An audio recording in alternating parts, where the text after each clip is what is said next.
The whole title here, this reality on both sides of the veil. Where is this heaven, this afterlife that we're discussing, which is very much our true home? Well, it's right here where we are. It's not at any kind of distance at all. And in fact, some of the most beautiful and powerful lessons that come from the world of near death experiences are really all about how we live our lives here. Because, in fact, to fully live our lives in these incarnations, it's crucial to have as grand an idea as we possibly can of our true nature. I would say that NDEs are in many ways the tip of the spear and an awakening that is coming to humanity that is unprecedented in scope and is unfolding even as we speak.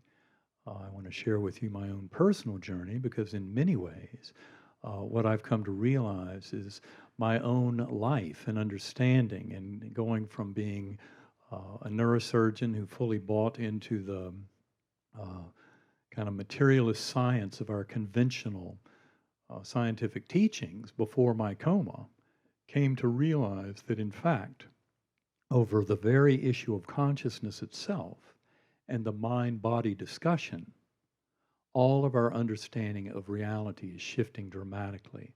Now, it turns out, of course, that many of the great answers that I believe will come into the world's knowing with this awakening have been with us for thousands of years, from both Eastern and Western spiritual traditions.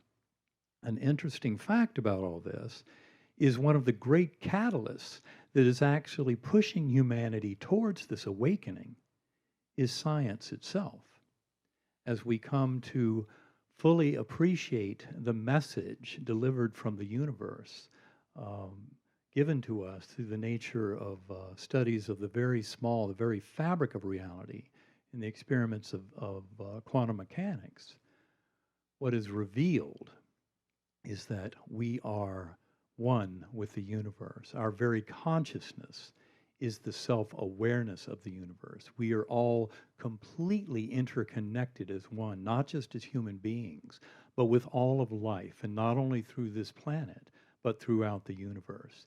And this tremendous shift in understanding of the nature of reality, in many ways, has its fulcrum right there in the world of near-death experiences because of what they are forcing us to realize about the nature of brain and mind. And the beauty of it all is that we are far, far grander than anything I ever could have imagined before. Each and every one of us part of this co-creative universe. And so what I'd like to do with you tonight is share kind of my own personal journey of how I have kind of come full circle, really, to this deeper understanding of the nature of the workings of this world, and have also come to realize that my shift very much, in many ways, is paralleled by the shift going on in the scientific community at large that will lead to this grand awakening that I believe is going to be quite apparent to all within the next decade or so. It turns out I grew up in a very wonderful, loving home with a father who was a tremendous influence on me. He had grown up during the Great Depression. He was a combat surgeon in the Second World War. But it turns out his own father was a general surgeon in eastern Tennessee. And that father had taken him to the Baptist church every Sunday of his childhood. My father was very religious, but more truthfully, he was very spiritual. And he had a profound sense of the reality of God and the power of prayer, and that was very important to him in his practice of taking care of patients. Now, like many who grew up as I did in the 60s and 70s, I came to realize that science is the pathway to truth. And I can tell you, because of my near-death experience that happened 9 years ago, I am much more of a scientist now than I've ever been.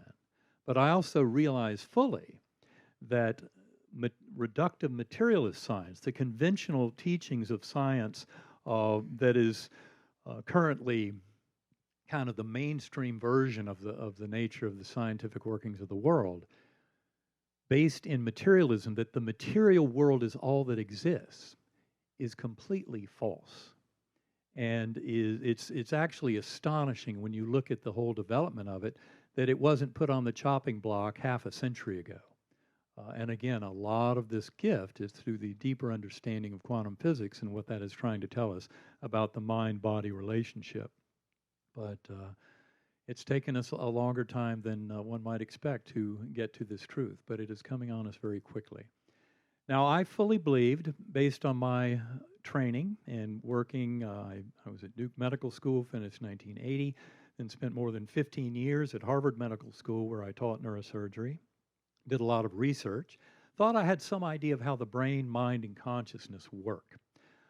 And of course, with that materialist thinking, what that also implied is our existence is birth to death and nothing more, because I fully bought into the party line that the brain is the creator of consciousness.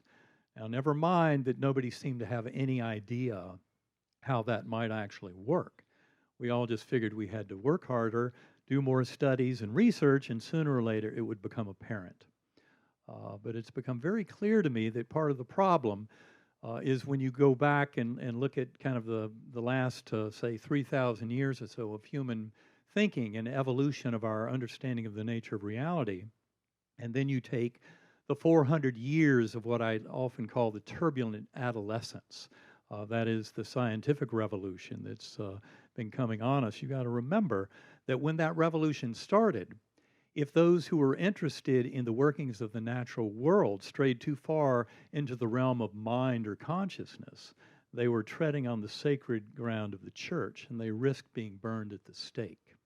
I think that kind of fear and trepidation was built into their DNA. So even to this day, many in the scientific world who fully worship that scientific materialist thinking cannot possibly imagine that consciousness is anything other than some epiphenomenon of the chemical reactions and electrical activity in the brain. But that has never gone anywhere. And the new thinking that it is emerging is going everywhere. And that's what I'd like to discuss today, is my own personal aspect of that journey. Now, I have to take you back to when I went into coma, because that was about 9 years ago. It was in November of 2008. And in fact, my life had been quite predictable and normal up until that time. But I woke up at 4:30 in the morning with a severe pain in my back. And it was worse than anything I'd ever experienced. And I thought, well, maybe if I can make my way down and get into a hot bathtub, that would help. And I was able to struggle my way down the hall to the bathroom, got into a very hot bath, and it just got worse and worse. And in fact, I thought I couldn't even get out of that tub. I was able to throw a towel over a towel rack and pull myself up. Baby steps back to the bed where I collapsed, writhing in agony and a cold sweat, just horrific pain. Had no idea what in the world was going on, but it was getting worse by the minute. Soon thereafter, my youngest son, his name is Bond. Those who have read Proof of Heaven will realize that was a far more appropriate name than I knew at the time. Bond was 10 years old. He came in the room and realized his dad wasn't off at work, and not only that, seemed to be in extreme discomfort. He started rubbing my temples, and as soon as he put his hands on my head, I felt like he had driven a white hot spike right through the front of my head. Just horrific pain. Of course, anyone with any kind of medical education at all, if you hear about a sudden onset of severe back pain, severe headache, might think meningitis. Well, the doctor was already out. I had no way of knowing it, but my brain was being overrun by an extremely primitive and aggressive and absolutely should have killed me bacterial meningoencephalitis. And I didn't have a clue what was going on, but I was going down fast. My family thought I was resting, so they left me there to rest for a little while, checked on me 2 hours later. I was having a grand mal epileptic seizure in the bed. I was gone from this world. In fact, I know nothing of this world for the next 7 days. At that point, they called 911. I was taken off to the Lynchburg General Hospital emergency room, where I'd worked at that same hospital as a neurosurgeon for more than 2 years. And they hauled me in there, and of course, as I said, I remember none of this. I was seizing, my brain didn't come back online for many, many days after this. Now, I was fortunate to encounter Dr. Laura Potter. She was a close friend. We'd worked side by side in that emergency room. She didn't even recognize me. She just walked into Major Bay 1 of the ER and saw 54-year-old white male, status epilepticus, and as she wrote in the record, in extremis. And she knew from how ill I was at that moment that I might not even get out of her emergency room alive. So she was the one who quickly picked up on several of the facts from my history and thought, well, potentially this is meningitis. She was the one who performed the lumbar puncture, put the needle in my back after they were able to control the seizures. And but I was still deeply in coma at the time. And as the fluid came out through that needle in my back, it was thick white pus under pressure. And she told me much later that when she saw that, she knew I was dead. And the reason she knew that is she very quickly got a report back from microbiology that it was a gram-negative bacterial meningitis. That's about the worst kind you can have. And the lab values were already showing an extremely severe case. My neurologic exams showed that my neocortex was horribly damaged at that time. In fact, I already had brainstem damage also going on within the first hour in the emergency room. And they put me on a ventilator, on 3 very powerful intravenous antibiotics, and put me up on the medical ICU. The next morning, my doctors got quite the shock when they found out it was E. coli. If you do a medical literature search, you'll find that spontaneous E. coli meningitis, maybe 1 in 10 million per year in the U.S. It's a very rare disease. In fact, almost all cases of E. coli meningitis occur in newborns. It's very rare beyond the age of 3 months. So my doctors had that little conundrum to try and figure out where in the world did this come from and what was going on with it. Now, it turns out that my doctors estimated when I first got in the emergency room with that diagnosis and that rapid descent into coma, from symptom onset to deep coma within 3 hours or so, those 2 factors alone gave me a survival probability of about 10%. So that was the rosy prognosis at the beginning of that week, that Monday morning. And it only got worse during the week. In fact, by the end of the week, on day 7 of coma, when my neurologic exams had just dwindled down to nothing, my scans had revealed all 8 lobes of my brain were greatly affected, full thickness destruction of the neocortex. The interesting thing about that is from a medical standpoint, it is a perfect model for human death. You really can't do much better than a severe bacterial meningitis to destroy the human part of the brain.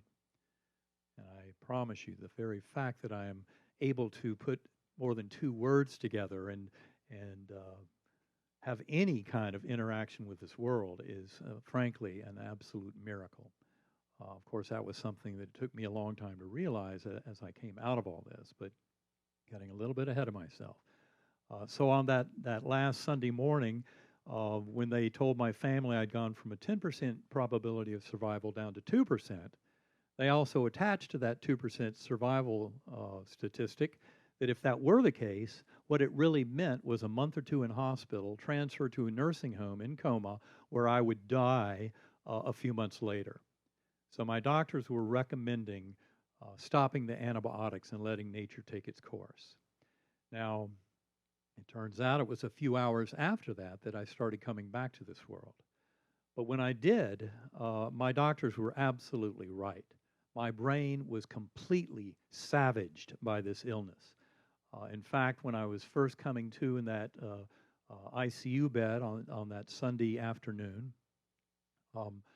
I had no words or language. I did not recognize my loved ones, my mother, my sisters, my son standing at the bedside. I had no idea who these beings were. It turns out, though, that language came back very rapidly. literally within hours, I was words were coming back to me, and I was able to speak. Soon thereafter, of course, they had taken the endotracheal tube out, so I could actually say some words. Um, and then, but I still had no memories of my life, because one of the interesting features of my near-death experience, which is a little atypical when you study many of these cases, is that I was completely amnesic for the life of Eben Alexandar. In fact, I had no words or language, no memories of Earth or anything about humanity or of being in this universe. All I knew when I came to in that ICU bed that Sunday morning was where I had been. An incredible journey into ultra real spiritual realms that I'm going to share with you here in a minute. But that's all I knew. And I had none of my knowledge of brain and neurosurgery and physics and chemistry and every bit of that. It was all gone. But my memories of my life, of childhood and things like that, returned over a few weeks, and memories of everything else in my life, all the other events, including all of my semantic memory, all of the chemistry and physics and science that I knew, and neuroscience that I'd learned over more than 20 years as an academic neurosurgeon, all came back over about 8 weeks. In fact, the shocking thing was after it had all returned, I then started getting clues from various conversations with people that the memories were more complete then than they had been before my coma. People would ask me, well, are you working at 90% or 95%? It was actually more like 110% compared to what I had been before. A very deep mystery, that recovery. And that's why I'm often asked to speak to medical groups and surgical groups to share my story, because it is such an absolute miracle of survival. But to me, the much bigger miracle was what happened deep in coma, because this is such a perfect model for human death. There's no way, with that kind of destruction of the neocortex, according to our modern ideas in neuroscience, that one could have any kind of hallucination, drug effect, confabulation, dream state. All of that requires some part of the neocortex to give you any kind of conscious awareness. And yet my neocortex was very demonstrably destroyed during that week. My doctors knew that mainly from my neurologic exams, but the scans also helped them to put all the pieces together. Now, what I'd like to share, though, is what I did know when I came back to this world, and that was the journey I had been on. It all started in this very primitive, coarse, unresponsive realm that I refer to as the earthworm's eye view. And it sounds very foreboding to talk about it. It was murky. It was like being in dirty jello. I have a very strong memory of roots or blood vessels all around me. And I had no body awareness during any part of this entire experience, but I was a speck of awareness, and I remembered things. And that in itself is quite astonishing, given the destruction to my neocortex, that I could remember anything. But of course, as you will hear, the reason is none of this was happening in my brain at all. And so in that earthworm eye view, that very crude realm, again, I had no words or language, but in spite of that, I could still wonder. I had curiosity. What? Where? How? I had no clue what was going on there, but I remember being intensely curious about what is all of this. And that seemed to go on for a very, very long time. I'm sure that I had no memory kind of moment to moment, so it seemed to go on for eons. But then, luckily, it did not last forever. There came this beautiful white light, a very pure, clear white light. It had an appearance kind of like ground glass, but it also had fine silver and golden tendrils off of it. And it was slowly rotating as it came to me out of this darkness, out of this murky subterranean muck. And it came towards me. The most beautiful part about it was not its visual appearance, but the melody, the music that came with it. I used to call it the spinning melody of this pure love. And as it came towards me, it opened up like a rip in the fabric of that ugly earthworm eye view realm and led up out of that dark murk into this beautiful, ultra-real gateway valley that was absolutely rich, lush, alive, vibrant. The words just fail completely. Complete creativity, growth, fertility, no sign of any kind of death or decay. It was a world of such perfection and beauty. Now, it had many earth-like features. There were all the plants that I mentioned, the plant life, the flowers, the buds, blossoms, all opening up. And I remember these very rich textures, colors beyond the rainbow. And I had no body awareness, as I said, but I was a speck of awareness on a butterfly wing. This was one of millions of butterflies, and they were all looping and spiraling in these vast formations. Colors absolutely beyond description, incredible beauty, all of it very harmonious, perfectly coordinated and choreographed. And I remember seeing down below me all these souls, all these people dancing. I originally described them in my writing as dressed in simple peasant garb, but thousands of beings down there in this lovely meadow. And we were flying up over that, and they were dancing. There was tremendous joy and festivity going on, and children playing, and dogs jumping, and just this incredible joy and mirth.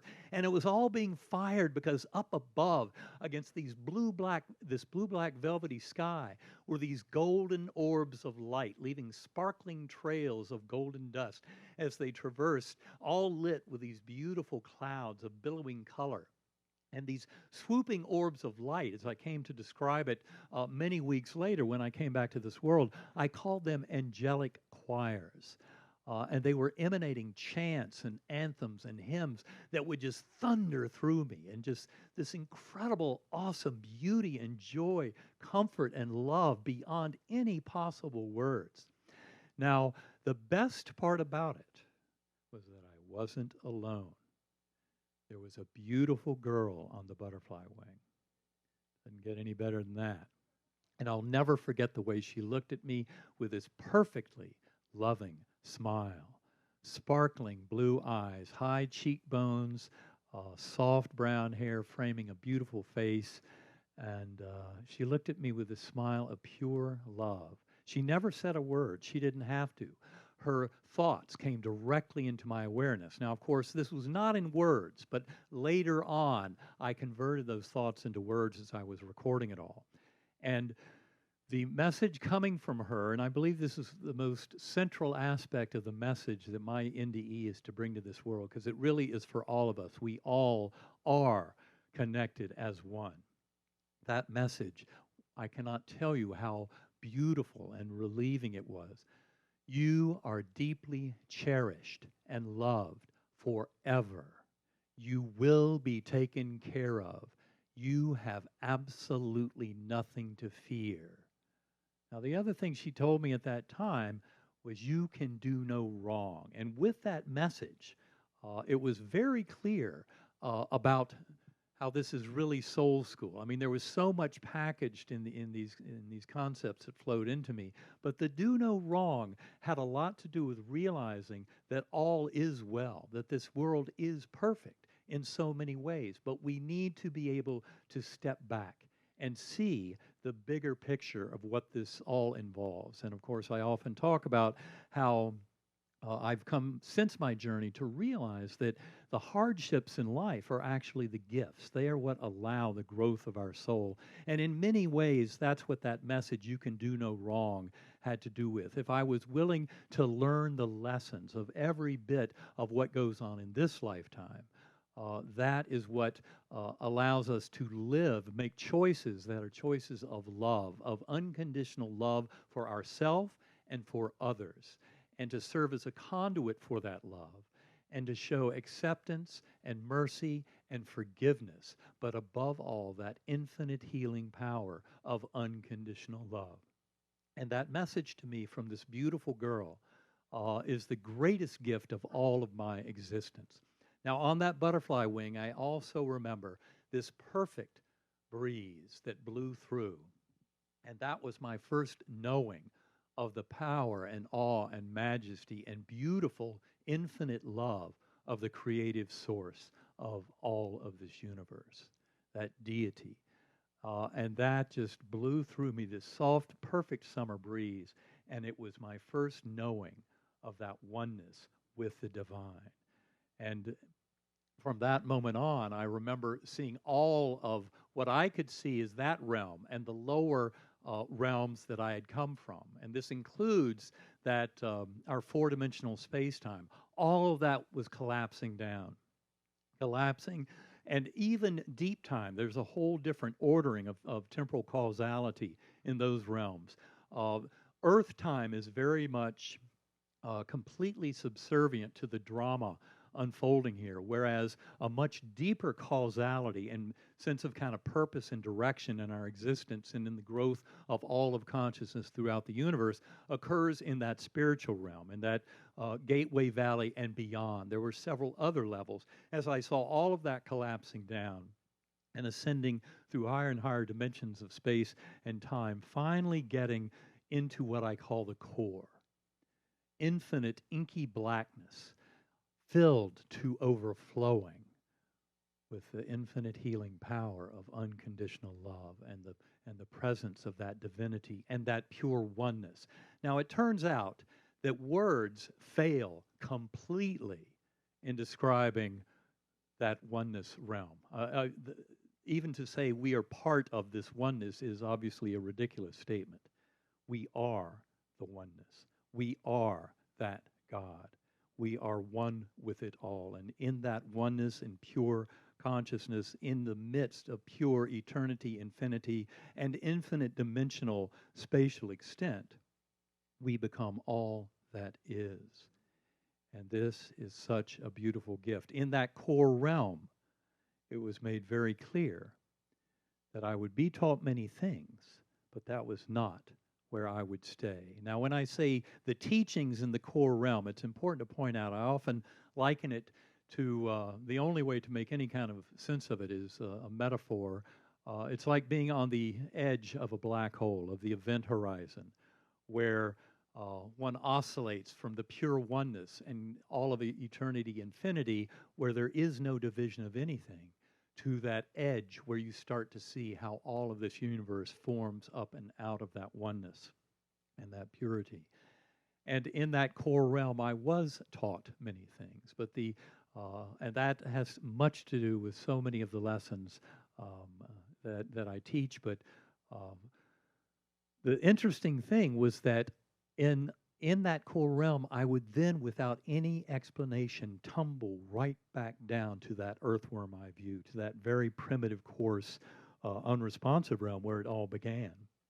But I very quickly understood that by remembering the musical notes of the melody that I had first heard with that beautiful spinning pure white light that came towards me, by going through those notes in my awareness, I could conjure up that beautiful light, and it would come to me again and open up yet again like a rip in the fabric of that ugly earthworm eye view realm and lead me up into the brilliant Gateway Valley on the butterfly wing with my beautiful companion, always giving me that lovely message, witnessing all of the dance and the beautiful festivities going on below, and the angelic choirs above, and then taken back up through those realms. And this happens several times, these transitions.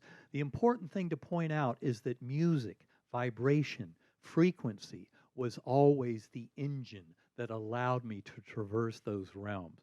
Now, humans have used various forms of music, whether you talk about the didgeridoo, which has probably been around for 40,000 years, one of the most powerful healing instruments I know of, or if you want to talk about sacred chambers that were used for various religious ceremonies because of their acoustical properties often, and of course cathedrals that were built and other various shrines that have various acoustic properties that allow for sound, for voice, for hymns, for chants, to help us to transcend, to get into altered states of consciousness, to get set free of the illusion of the here and now and the shackles of the physical brain.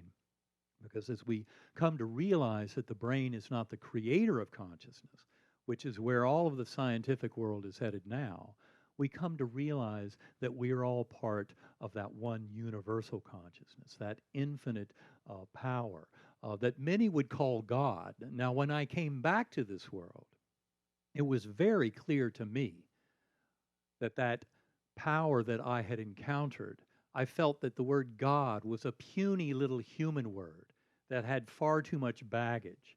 And I don't care if you're talking about using the word God, Allah, Brahman, Vishnu, Jehovah, Yahweh, many different words, but the words get in the way. The words confuse us about the deeper reality.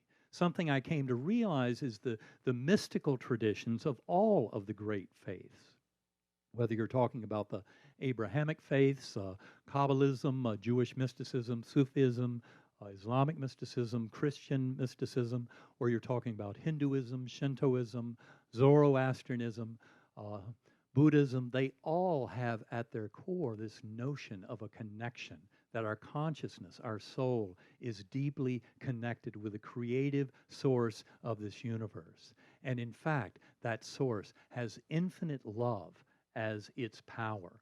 I came from this journey realizing this is not a battle between good and evil. In fact, it was very apparent to me that the force of good, the force of love, unconditional love, has infinite power to heal. There is no force of darkness that can overcome it. In fact, what we see as the apparent darkness and evil in our world is the absence of that positive force of light and love. We can each serve as conduits, as points of light for that infinite healing force of love to come into this world. It is not opposed. It is simply the absence of it that we see as the darkness and evil. And this is something that I see as a great change coming to this world, is a realization of this kind of deep truth about that infinite healing power of unconditional love. And that is applicable no matter what scale you're talking about. I often talk about all of this as kind of a holographic sense. We are all holographically identical with the entire universe. Our own personal evolution, our soul journey, is very much the evolution of all of consciousness. We are each contributors. It is nothing more than that, than all of sentient life, coming down into these incarnations where we know we will be temporarily kind of dumbed down, kind of blinded to that deeper truth that our higher soul knows all along.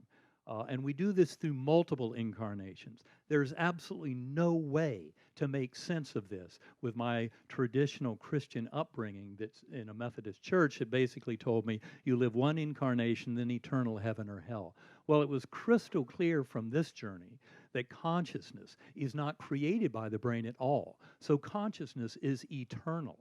In fact, our brain is much more of a prison. And this is why with an NDE or with any similar spiritually transformative experience, we are liberated from the shackles of the physical brain. But of course, the greatest gift is to realize NDEs are just the tip of the spear. But you don't have to wait till you die or hope that you're going to have, get smote down by meningitis or any other thing approaching death. By being a conscious being, you can fully know everything I know and more about the truth of that realm and the eternity of our existence by going within. This is absolutely the key. Through centering prayer, meditation, whatever our form, we can come to know long before it's time to leave this physical body the eternity of our soul, the eternal connection that we have with loved ones. Come to realize that, of course, our souls are connected with them eternally. And when a loved one has left their physical body, they are still very accessible to us.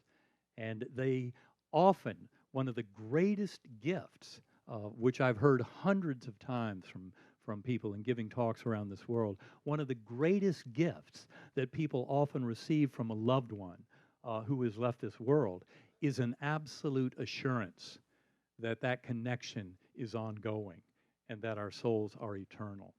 And after-death communications are very, very frequent. Probably 65% or more of people in North America, and I read the other day 90% of people in Japan, and it's have had after-death communications that showed them the reality of that afterlife or the continuity of soul. Now, it turns out, as I said in this deep and beautiful experience that I went through in my deep coma, I was told I was not there to stay in that core realm and in that deepest spiritual realm, but that I would be going back. I'd even come to believe that going back meant going back to the earthworm eye view. So, of course, I had no major concern because I'd already learned that by conjuring up through the musical notes that beautiful melody, that in fact I could go back up into that lovely Gateway Valley and then off through the angelic choirs, providing yet another portal up and out of that realm into the core realm. And in the core realm, the sound was Om. That's what I called that deity when I came back to this world. When people would ask me, well, what was the origin of that Om sound that I heard in the core that was so reminiscent of it? I said, well, I guess that's the kind of resonance you would expect in infinite dimensions, infinite space, and through all of eternity. To me, it was that deep resonance of the universe. And that Om sound, that was much cleaner to me than trying to use some of the other words that were familiar to me before my coma, like God, that really just didn't work to describe this. But of course, over months, what I came to realize is, of course, that was exactly what I was talking about. But this was not just that God that I had grown up believing in my, or wanting to believe in my Christian upbringing, and then kind of lost faith in through my years in neurosurgery and kind of wondering about an afterlife and how there could be any kind of conscious awareness after the death of the brain and body. But now it became very clear what was going on with that. And it turns out, though, that as they told me I wasn't there to stay, and there came a time when conjuring up the musical notes no longer worked to bring that beautiful portal to me. And so I was then stuck in that kind of murky earthworm eye view. The interesting thing at that point, though, is to say I was sad because basically I interpreted that I'd been now blocked out of those beautiful, higher, rich, ultra-real spiritual realms of pure love. To say I was sad would be an understatement. If you can imagine monsoon rains throughout all of eternity, you might get an idea of what I was feeling. But I also knew at that time, through all those passages with that beautiful guardian angel on the butterfly wing, I could trust I would be taken care of. I had nothing to fear. And so, in fact, in that setting, what I witnessed was thousands of beings around me in that kind of murky realm, and many of them with their heads down, some with hoods, some with candles, and this murmuring energy. They were murmuring something. I couldn't understand any of it, but the murmuring energy was surprising because it was filled with absolutely the very same pure love that I had witnessed in those beautiful realms, in the spiritual realms, the Gateway Valley and the core. And yet here I was in this murky realm, and all these beings around me with this murmuring energy coming up, and it was giving me the very same beautiful sense of love and of healing and of oneness and of connection. And when I wrote it all up many weeks later, I called that prayer. I could sense these beings were around me by the thousands, and it was this sense of prayer for me and for my return. I had no idea where to, but something about being blocked out of those higher realms was now being associated with the shift in these lower realms. Now, in that same setting of seeing all of those thousands of beings arcing into the distance was the whole phenomenon of having a face come up to me. And there were 6 faces that would come bubble up out of the muck. And I didn't recognize them at the time because I still had absolutely no memories of Eben Alexandar's life. But literally, that was right before I was coming back to this world. And within hours, as I came back, I realized who all those faces were. 5 of them were people who were physically present in the ICU the last 24 hours I was in coma. Of note, there were many family and friends who were there earlier in the week who I had no memory of at all. They were very important because they actually provided a time anchor that showed me that the vast majority of this journey which if you would ask me in those first few weeks out of coma, how long was I on that journey, I would have said months or years. It was a very extensive odyssey. But of course, it had to fit within 7 Earth days because that's how long I was in coma. And in fact, those time anchors, the people, the faces that appeared to me at the very end, showed me that in fact it all had to happen between days 1 and 5.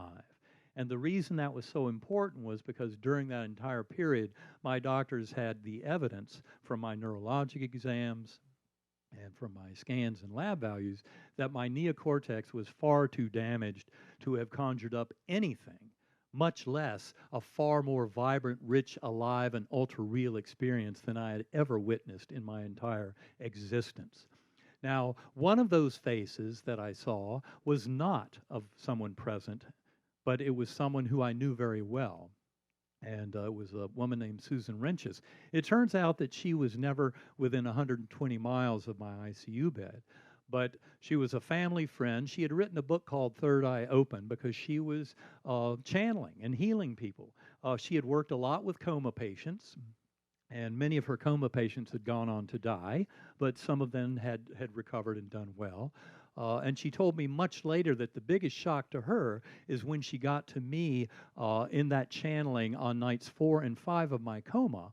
She said she'd never encountered someone who was as far gone as I was. The analogy she used is it's like she walks up to an oasis in a desert and there's a rope coming out of the well. And she knows that the soul that she's trying to retrieve is on the other end of the rope.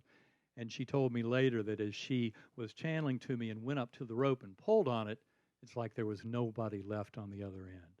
And she'd never had that happen before. And to her, that was very frightening because she thought that might be a very dire indication of where this was all going. But at any rate, I was fully aware of her presence, just like the other people that I was aware of. And I know in those first days as I woke up and I was explaining to people, well, where is Susan Renches? I saw her too. And they told me, well, we had her channel to you on nights 4 and 5, but she was never physically here. I went, oh, of course, that makes perfect sense to me.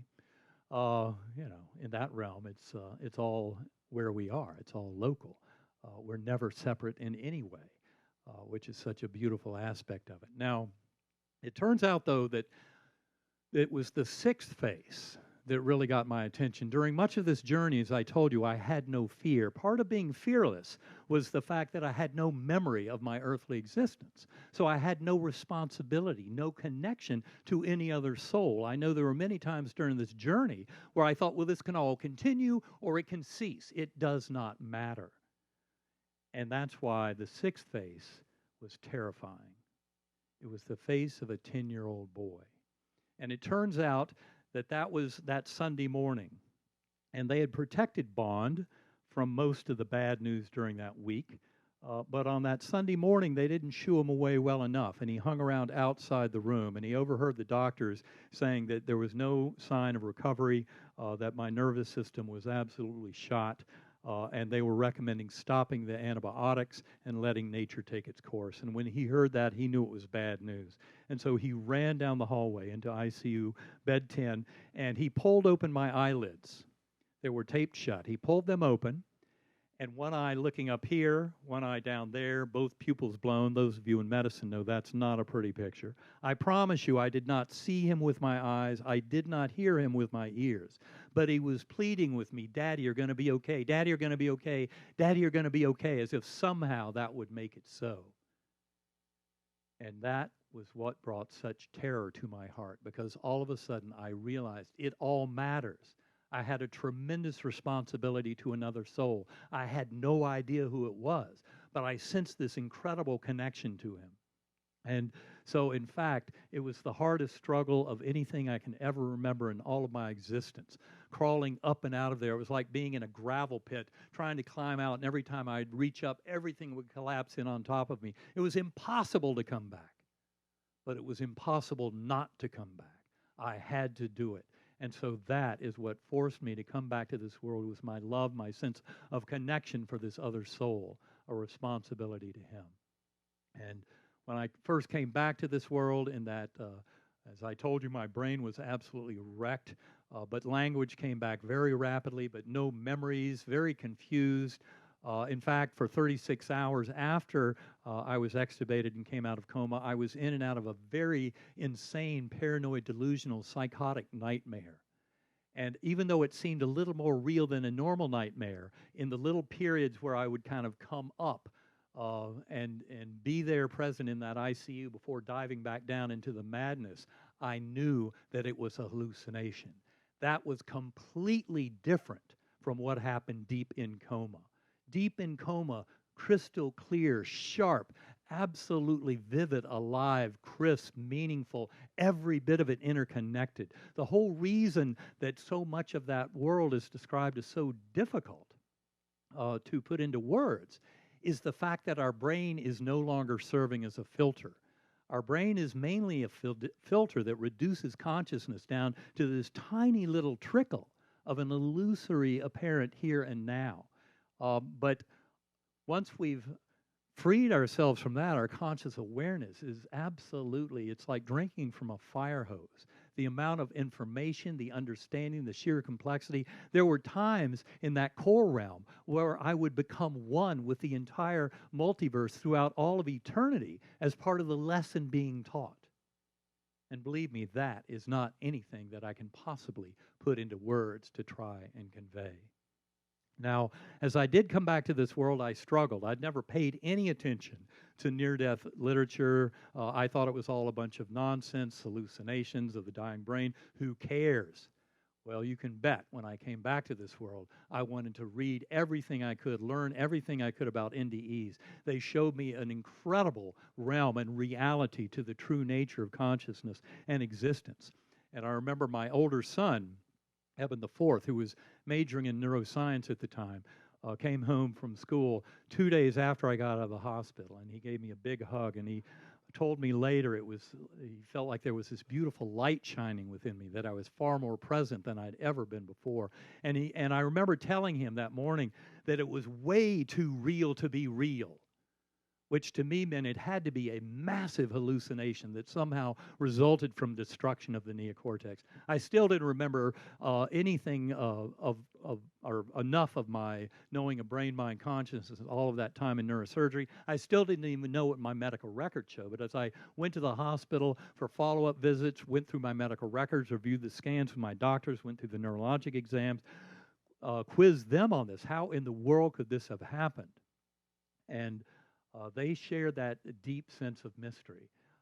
And so as all this went on and evolved over the next few weeks and months as I was trying to make sense of it all, and I was reading more and more of that NDE literature, I was absolutely shocked by the fact that all of this had happened. It had no explanation at all within our kind of Western neuroscience and ideas of brain-mind consciousness. And central to that mystery was the fact that I came to realize after all this reading that that beautiful girl on the butterfly wing, she had to be somebody of great importance to me in my life. And yet I knew so well, I remember her face perfectly, as if this all happened this morning. And yet I had no idea who she was. That part was very mystifying. And those who've read Proof of Heaven will realize that I got an answer about 4 months after my coma. And that answer came, I have to give you a little bit more backstory. This has to do with the fact that I was adopted. My birth mother was a sophomore in high school. My birth father was a senior. There was no way for them to get together, and much to their chagrin, no way that they could keep me. So back in the spring of 1954, after 4 months, my birth mother finally signed the papers giving me up for adoption. Now, I could not have been more fortunate. I was adopted into a wonderful, loving family. I've told you earlier about my neurosurgical father, what a tremendous influence he was on me, such a deeply spiritual and religious man who was also very scientific. And so I couldn't have been more fortunate. Like many adoptees, I would write letters to the children's home in North Carolina seeking, well, is my birth mother looking for me? Anybody out there? And they would always get back to me and say, no, You can forget about it. North Carolina had some of the strictest laws in the country trying to prevent any kind of reunion. In fact, I heard of cases where birth dates were changed to make it more difficult for people to track down their roots in an adoption situation. So I went on with it. I was okay with that. After several letters and no sign that my birth mother was interested, I just let it go. Now, like so many things in our lives, when we look back on them, there are those events that are so big and meaningful and tragic and dark at the time, and yet much later we realize what a gift they were. Well, there's that other category of the things that seem to be almost trivial at the time, and yet they have tremendous impact later on. What's one such trivial event had to do with the fact that in February of 2000, my older son, Eben the Fourth, who at that time was in the 6th grade at school in Dover, Massachusetts. I was working at Harvard Medical School, and he had a school project in family genealogy. And I remember he brought that home to me, and he was talking about it, and I was telling him some more stories of our adoptive family history. He said, "Dad, you don't get it. We really need to know more from your biological family." So I thought, okay, I'll humor him. Write another letter to the children's home, expecting to get the very same answer I'd always gotten before. And I wrote that letter, and a few weeks later, I remembered that the social worker had told me to call her that afternoon, that she might have some news. And turns out that Friday afternoon, I was driving through a blizzard. I was on my way up to go skiing with Eben the Fourth. He was in the back seat. We were headed up to Maine through a blizzard, and I called the social worker on the phone, and she said, "Why, yes, I did find something out. Are you sitting down?" Yeah, I was driving through a blizzard, but I was sitting down. She said, "Your birth parents got married." I cannot tell you what a shock that was. I'd never in all of my life thought that might be the situation. And Betty said, "There's more," at which point I did pull over to the side of the road. And that's where she said, "Well, they had 3 children, but your youngest sister died 2 years ago." That would have been in 1998. They're still grieving her loss, so it's not a good time to come back in their lives. And in fact, that was it, a 2-minute phone call that changed my life forever, even though I just stuffed it because I thought, well, that was a rejection, yet another rejection from my birth mother. And I just buried it. And I didn't realize until months later, as people pointed out to me, I stopped taking my 2 sons to church. I stopped saying prayers with that at night. And in fact, I entered a dark night of the soul that lasted for 8 years, right up until my coma. Now, a year before my coma, 7 years after that experience, I remember walking on a beach in South Carolina where my sister suggested, "Don't you think it's time you reached out to your birth family again?"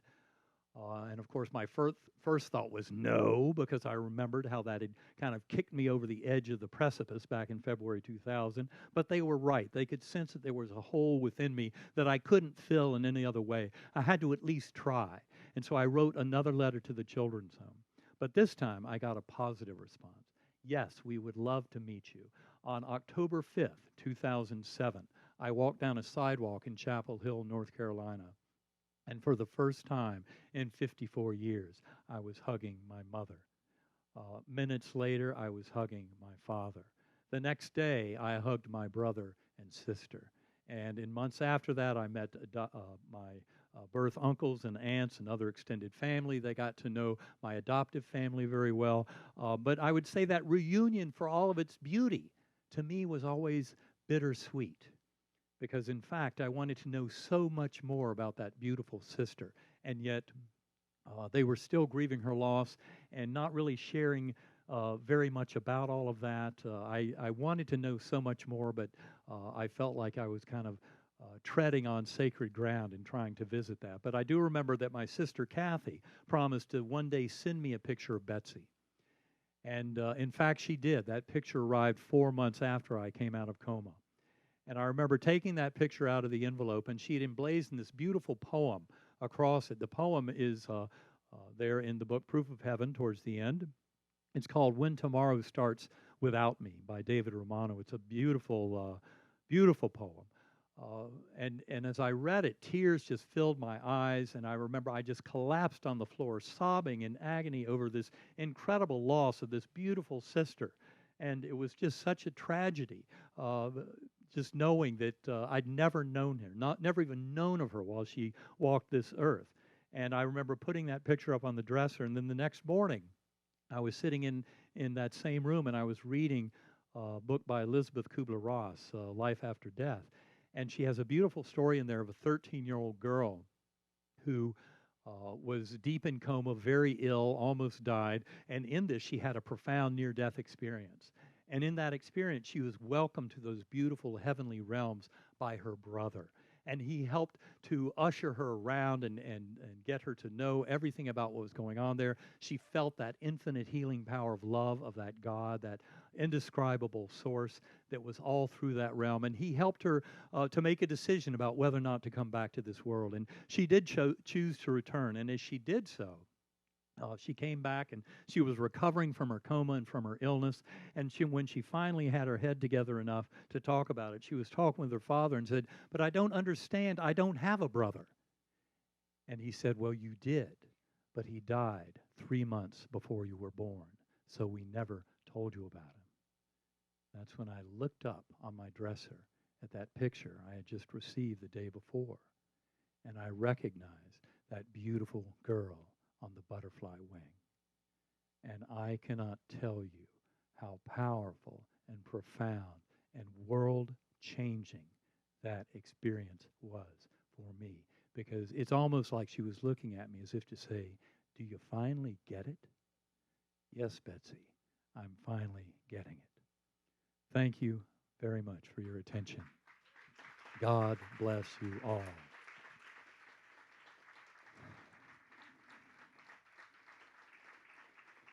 Namaste.